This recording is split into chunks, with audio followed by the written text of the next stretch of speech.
नमस्कार दोस्तों, स्वागत है आपका वंशिक स्टडीज़ में। आज की वीडियो में हम लेकर आए हैं वर्णमाला से संबंधित टॉप क्वेश्चन आंसर जो सभी परीक्षाओं में पूछे जाते हैं। अगर आप किसी भी परीक्षा की तैयारी कर रहे हैं तो ये वीडियो आपकी सहायता करेगी, इसलिए वीडियो को आप लोग पूरा देखें। इनमें से जितने भी क्वेश्चन के आंसर जानते हैं प्लीज़ कमेंट बॉक्स में ज़रूर दीजिए, और चैनल पे नए हैं तो चैनल को भी सब्सक्राइब ज़रूर कर लीजिए।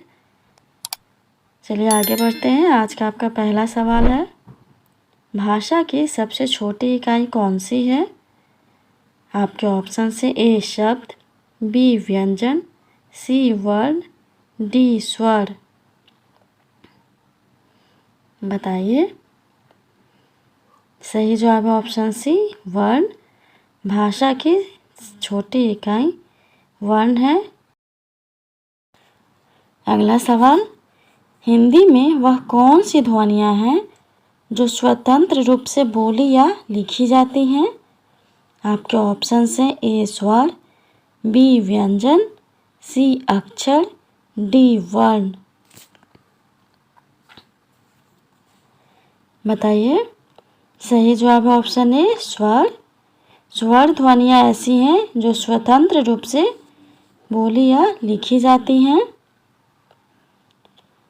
अगला सवाल, लिपि चिन्हों के क्रमबद्ध समूह को क्या कहते हैं?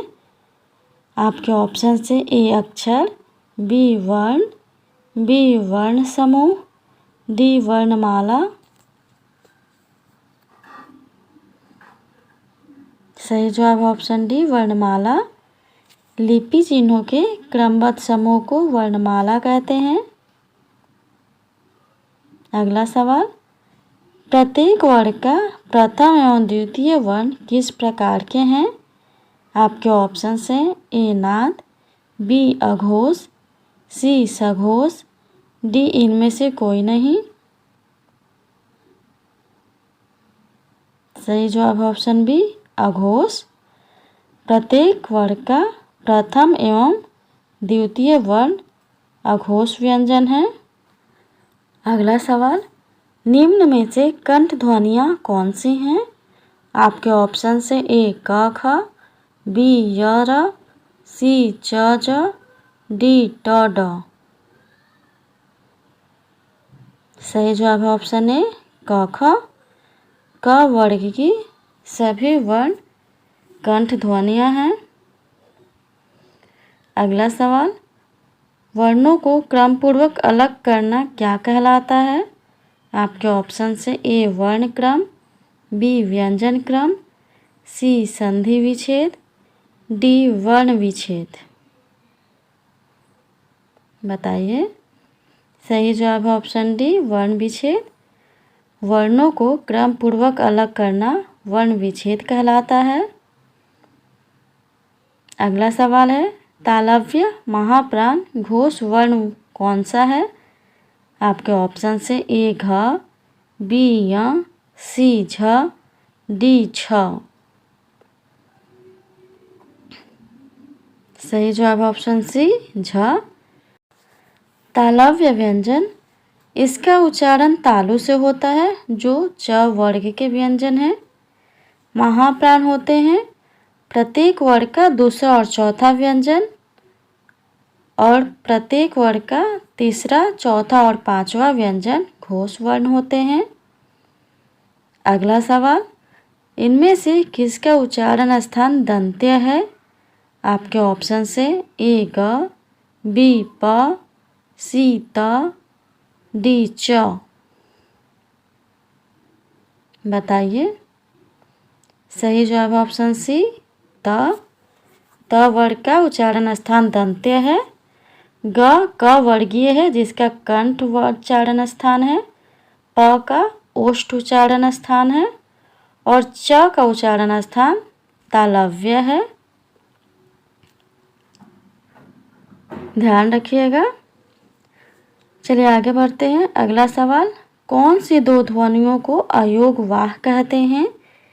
आपके ऑप्शन से ए अनुस्वार और विसर्ग, बी हर्ष स्वर एवं दीर्घ स्वर, सी अनुनासिक निर्नुनासिक, डी प्लुत और विसर्ग। बताइए। सही जवाब ऑप्शन ए अनुस्वार और विसर्ग। अनुस्वार और विसर्ग को अयोगवाह कहते हैं। अगला सवाल, जिस स्वर के उच्चारण में 2 मात्राएं लगती हैं उसे क्या कहते हैं? आपके ऑप्शन से ए संयुक्त स्वर, बी मूल स्वर, सी गुरु स्वर, डी लघु स्वर। सही जवाब ऑप्शन सी गुरु स्वर। जिस स्वर के उच्चारण में 2 मात्राएं लगती है उसे गुरु स्वर कहते हैं। इन्हें दीर्घ स्वर या द्विमात्रिक स्वर भी कहा जाता है। आ, बड़ी ई, बड़ी उ, ए, ओ ये दीर्घ स्वर के उदाहरण हैं। अगला सवाल, किस समूह के वर्णों का उच्चारण स्थान मूर्धा है? आपके ऑप्शन से ए मूर्धन्य स, री, ट, ठ, बी तालाब श, छोटी ई, च, छ, सी, श, त, थ, द, डी, अ, क, ख, ग। सही जवाब ऑप्शन ए मूर्धन्य स, री, ट और ठ का उच्चारण स्थान मूर्धा है। अगला सवाल, लुंठित ध्वनि कौन सी है? लुंठित ध्वनि कौन सी है? आपके ऑप्शन से ए र, बी ड, सी ध, डी ण। सही जवाब ऑप्शन ए र। र को लुंठित ध्वनि कहा जाता है। अगला सवाल, जिह्वा के आधार पर स्वर कितने प्रकार के हैं? आपके ऑप्शन से ए 2, बी 3, सी 4, डी 6। जवाब दीजिए। सही जवाब ऑप्शन बी 3। जिह्वा के या जीभ के आधार पर स्वर 3 प्रकार के होते हैं, अग्र स्वर, मध्य स्वर और पश्च स्वर। अग्र स्वर जिन स्वरों के उच्चारण में जीभ का अगला भाग काम करता है, जैसे छोटी ई, बड़ी ई, ए। मध्य स्वरों के उच्चारण में जीभ का मध्य भाग काम करता है, जैसे अ। और पश्च स्वर के उच्चारण में जीभ का पिछला भाग काम करता है, जैसे आ, छोटी ऊ, बड़ी ऊ, ओ और अ। ध्यान रखिएगा, जिह्वा के आधार पर स्वर 3 प्रकार के होते हैं, अग्र स्वर, मध्य स्वर और पश्च स्वर।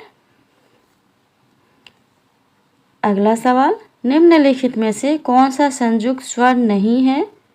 आपके ऑप्शन से ए, बी ए, सी बड़ी यू, डी ओ।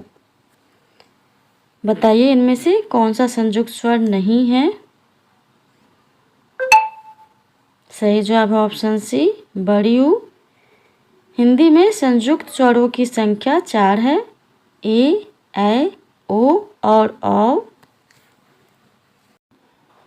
अगला सवाल है, ज्ञ वर्ण किन वर्णों के संयोग से बना है? आपके ऑप्शन से ए आधा ज धन्य, बी ज धन्य, सी ज धन्य, डी ज धन ध।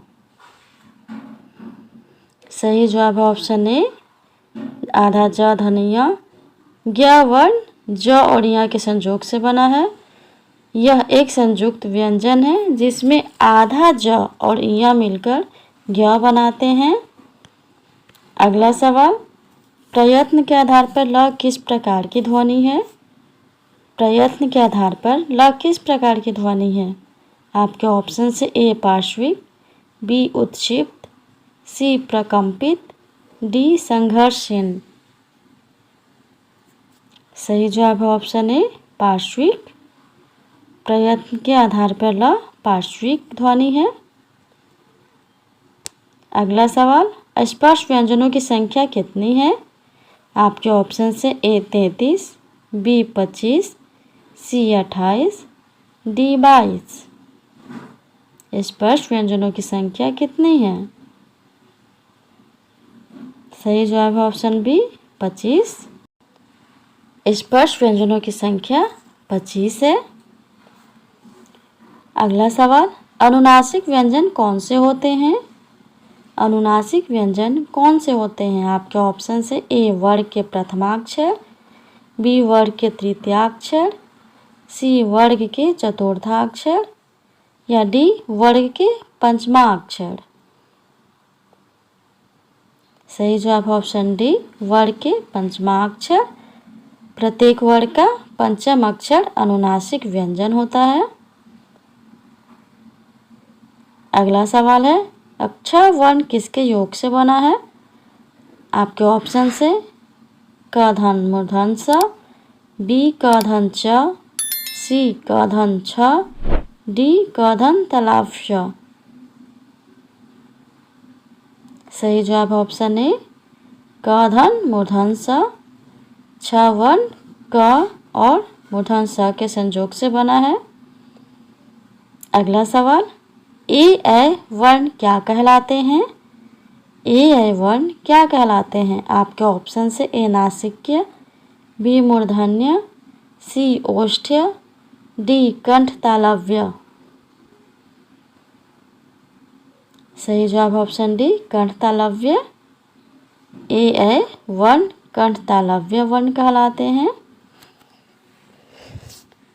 आज के लिए इतना ही। अगर वीडियो अच्छा लगा हो तो वीडियो को लाइक और शेयर ज़रूर कर दीजिए और चैनल पे नए हैं तो चैनल को भी सब्सक्राइब ज़रूर कर लीजिए। धन्यवाद।